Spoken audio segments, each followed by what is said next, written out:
एक तो खबर यह है कि मुस्लिम लीग नून ने एक पिटीशन दायर की थी, रिव्यू पिटीशन, कि जनाब ये जो फैसला दिया गया है हम इसके रिव्यू में जा रहे हैं, जनाब इसको स्टे दिया जाए इस फैसले के ऊपर, मखसूस नशिस्तों वाला जो फैसला है, क्योंकि हमें तो 2/3 अक्सरियत चाहिए, हमने तो आइन में तब्दीली करनी है और आइन में तरमीम करने के बाद हमने काजी फायद ईसा साहब को एक्सटेंशन देनी है 3 साल की 2/3 अक्सरियत मिलने के बाद। बहरहाल ये अब जो नजरसानी की अपील पीएमएलएन ने दायर की थी ना, इनकी सारी उम्मीदें उसके साथ बंधी हुई थी।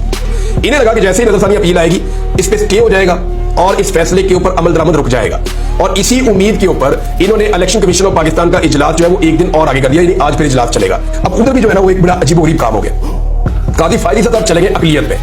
उनके पास अब अक्सरियत है नहीं सुप्रीम कोर्ट में, तो 3 जजेस की एक कमेटी, और ये कानून भी बनाया हुआ इस हुकूमत का है, यानी इन्होंने जस्टिस बंदियाल साहब को बांधने के लिए एक ऐसा कानून बनाया था जिस कानून के तहत इन्होंने ये तय कर लिया था कि 3 जजेस मिलकर, उनकी कमेटी मिलकर फैसला करेगी जो अहम मामला था केसेस के, उनके ऊपर 3 जजेस की कमेटी बैठ के फैसला किया करेगी। चीफ जस्टिस से इख्तियार वापस ले लिया था। तो अब काजी फायद ईसा साहब है, जस्टिस मंसूर अली शाह साहब है, जस्टिस मुनीब अख्तर साहब है, ये तीनों जज साहबान बैठे। जो कोर्ट रिपोर्टर है उन्होंने जो रिपोर्ट किया, मैं कोर्ट टू कोर्ट आपको बता देता हूं, उनका ये कहना है कि काजी फायद ईसा साहब ने कहा जी रिव्यू में डाले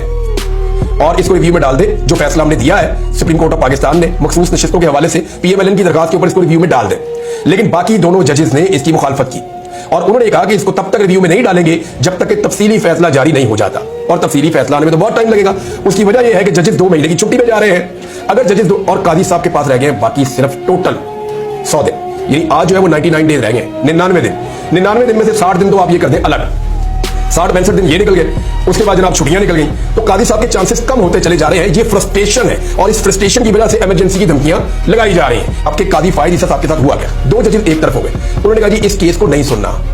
इस केस को सुनेंगे 2 महीने बाद जब जजेस छुट्टियों से आएंगे, और तफसीली फैसला आने में भी इस पर टाइम लगेगा। मेरे ख्याल में तफसीली फैसला जो है वो उसको लग जाएंगे 2-2.5 महीने, ऑलमोस्ट 2-2.5 महीने के बाद तफसीली फैसला आएगा। उसके बाद इसकी एक डेट मुकर्रर होगी, फिर इस पर डेटें पड़ती रहेंगी, फिर देखते हैं इसका कब फैसला आता है। और जब भी इसका फैसला आएगा तब तक काजी फायद ईसा साहब का मामला एक्सटेंशन का बहुत ठंडा हो चुका होगा।